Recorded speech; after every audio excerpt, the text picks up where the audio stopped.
একটি ছোট ছেলে স্কুল থেকে ফিরে গেম খেলছিল। মা রান্নাঘরে দাঁড়িয়ে ভাত পরিবেশন করছিল।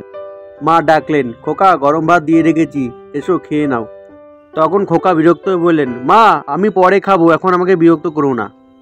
রাত অনেক হয়েছে, ছেলে গেমে ডুবে। মায়ের চোখে জল জমে। তিনি আস্তে করে বললেন, তুমি হয়তো বুঝবে না খালি টেবিলে বসে অপেক্ষা করাটা কতটা কষ্ট হয়। ছেলেটি বন্ধুদের সাথে হোটেলে খেতে গেছে। বন্ধু বলল, কি হলো রে, খাবার ভালো লাগছে না? না ভাই, মায়ের হাতের ভাতের মতন স্বাদ পৃথিবীতে কোথাও নেই। আমি মাকে কত অবহেলা করেছি। ছেলে ফোন করে মাকে বলল কাঁদতে কাঁদতে, মা খেতে বললে আমি শুনিনি, তুমি কি কষ্ট পেয়েছিলে? ফোনের ওপার থেকে মা নীরব সুরে কণ্ঠে কেঁপে যায়। মা তখন বলল, তুই ভালো থাকিস খোকা, আমি কষ্ট পেলে তাতে কিছু আসা যায় না। মা রান্নাঘরে সাধারণত ভাত আর ডাল রান্না করেছেন। ছেলে হঠাৎ পিছন থেকে এসে মাকে শক্ত করে জড়িয়ে ধরে।